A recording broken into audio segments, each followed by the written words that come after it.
Always personal and professional works తో stressful గా ఉండే మాకు మ్యాడ్ మూవీ ఒక వారంలా కనిపించింది. రిలీజ్ అయిన ఫస్ట్ డే టికెట్స్ అయితే బుక్ చేసేసుకున్నాం. రాజమండ్రి గీతాప్సర థియేటర్ కి అయితే ఆఫ్టర్నూన్ షోకి వెళ్ళిపోయాం. ఇంకేవైతే మా పిల్లలకి స్నాక్స్ అనమాట. సో బయట నుంచి అయితే తీసుకుని వెళ్ళిపోయాం. అండ్ అలాగే బ్యాగ్ లోని కూడా కొన్ని ఉన్నాయి. లోపల కొనాలంటే మనం ఆస్తులు అమ్ముకోవాలని. అండ్ మై ఇంట్రోవర్ట్ బాయ్ ఇంకా లోపలికి వెళ్ళిన తర్వాత నా చంట తల్లి ఆల్వేస్ దాని వైబ్ లో అది ఉంటుంది. సో ఎక్కడున్నా ఏం చేస్తున్నాం దానికి అనవసరం, దాని ఎంజాయ్మెంట్ ఏదో దాందే. ఇంకెక్కడైతే స్నాక్స్ కొనమని చెప్పి బాగా మారం చేసింది, కానీ అప్పటికి ఇంకా ఓపెన్ చేయలే. ఇంకా వచ్చాం కదా, ఒక చిన్న ఫోటో అయితే తీసేసుకున్నాం. ఇంకా లోపలికి అలౌట్ చేసేసారు. అండ్ లోపలికి వెళ్ళిన తర్వాత ప్రెజెంట్ అయితే ఇలా ఖాళీగా ఉంది, కానీ తర్వాత మొత్తం ఫుల్ అయిపోయింది అనమాట.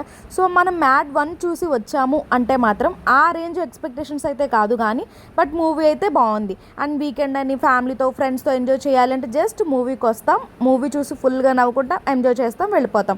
అలా అయితే వచ్చేయండి. అంతేగాని మ్యాడ్ 1 చూసి దాన్ని బట్టి ఎక్స్పెక్టేషన్స్ పెంచేసుకుంటే మాత్రం ఆ రేంజ్లో పర్సనల్లీ నాకైతే అనిపించలేదు, కానీ మూవీ ఓవరాల్గా అయితే బాగుంది. కొన్ని సీన్స్లో అయితే కావాలని కామెడీని ఇరికించినట్లు అనిపించింది, కొంచెం లాగ్ అనిపించింది. అదర్వైజ్ మూవీ అయితే బాగుంది.